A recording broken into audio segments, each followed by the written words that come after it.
package that the president is after. We know that Johnson has voted against additional funding for Ukraine in the past. What will he do going forward? And of course, the immediate need to fund the government. They have just a few weeks to avoid another government shutdown. Johnson has suggested he's open to a short-term spending deal. Lots of questions about what exactly that looks like.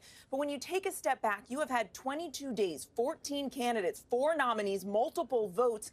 It doesn't bode well for the prospect that this Republican House is going to be able to make progress on these issues quickly. Just because they finally coalesced around a speaker doesn't mean that all of the deep divisions, all of the challenges within the Republican Party in the House of Representatives are suddenly a thing of the past. And Johnson is someone who doesn't have a lot of leadership experience. He's never held a senior leadership role. He's never chaired a full-time committee. He certainly doesn't have meaningful relationships with Democratic leaders in Congress. He doesn't have much of a relationship, if any, with the current president, though Joe Biden has said all along throughout this chaos that he will work with whomever the Speaker of the House is, though he has conceded, David, that some candidates would be more easy to work with than others. One other point, though, Mary, involves obviously who President Biden could very well be up against in this race for the White House again, the former president, Donald Trump. We saw that his choices in the past did not get elected Speaker of the House, but we also saw the power of Trump's words yesterday in also eliminating more moderate Republicans from getting there as well. Yeah, Donald Trump single-handedly torpedoed Tom Emmer, accusing him of being a Republican in name only. You have seen this back and forth going on with Republicans, nominating someone who is more far-right, someone who has Donald Trump's support, then a more moderate candidate, back and forth, back and forth. All it does, David, is show Donald Trump's continued hold, really his iron grip over so many in the Republican Party and the sway that he still has. And now, of course, you have someone who has backed Donald Trump, one of his close allies, someone who fought to overturn the results of the 2020 election, now in control of the Republican House. You're watching ABC News Live coverage of a new speaker named by the House of Representatives. Republicans voting unanimously for Republican Mike Johnson of Louisiana today.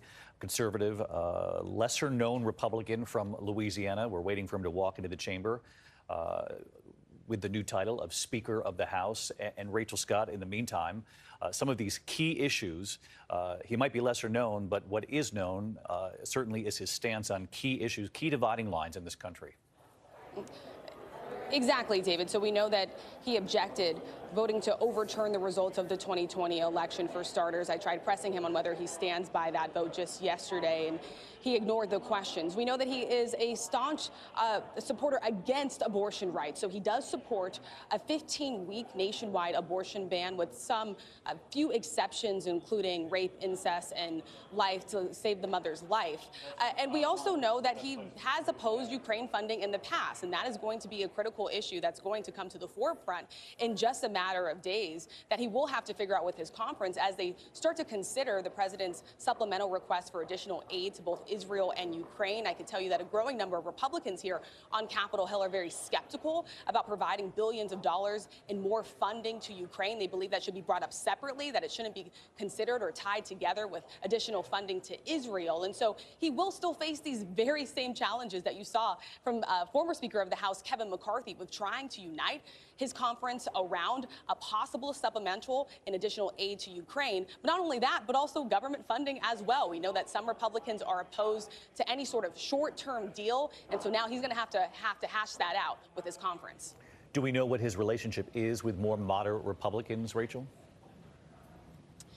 At this point, David, I can tell you that he does have a pretty good relationship, a cordial relationship with moderate Republicans. But again, this is not someone that has been in the driver's seat, driving any sort of policy decisions or hashing out or brokering any deals. And that is going to be key here. Even over on the Senate side today, you had some Senate Republicans that were joking that they had to Google his name. And this is the incoming Speaker of the House. This is the person that's going to be the second in line to the presidency. And so he is going to face some initial challenges here with even just reaching across to his own conference, trying to work with more moderate members of his own party, but also over in the Senate as well, so that Republicans present a unified stance when it comes to considering additional aid to Ukraine, Israel, and as well as that government funding package. All right, Rachel Scott on the Hill, as she has been for the last several weeks, as we have all witnessed as a country, this battle over who the next speaker would be. And Republicans have voted in the House just moments ago to elect Mike Johnson of Louisiana, conservative Republican, to be their next Speaker of the House. unanimously supporting him. There was not one Republican who dissented. And of note, the 8 Republicans who worked to oust Kevin McCarthy as Speaker of the House, all voting for Mike Johnson here late today. And as you heard from Rachel and from Mary, the dividing lines and some of these key issues become an immediate part of this story moving forward, particularly the immediate concern from the White House over this foreign aid for Israel and the war against Hamas, because part of that request involves money for Ukraine as well. And we know that Mike Johnson has questioned aid for Ukraine in the past. Whether or not that becomes an issue for him now as Speaker of the House, we'll be watching very closely, in addition to some of the other large issues as we enter this race for the White House in 2024, in particular his anti-abortion rights stance, not just at the state level, but at the national level. That also becomes something that will be reported out in the days and weeks to come. Our coverage of the new speaker will continue on ABC News Live, abcnews.com, and of course, I'll be back with the entire team. My thanks to Rachel and Mary, and we'll see you later for World News Tonight. Take care.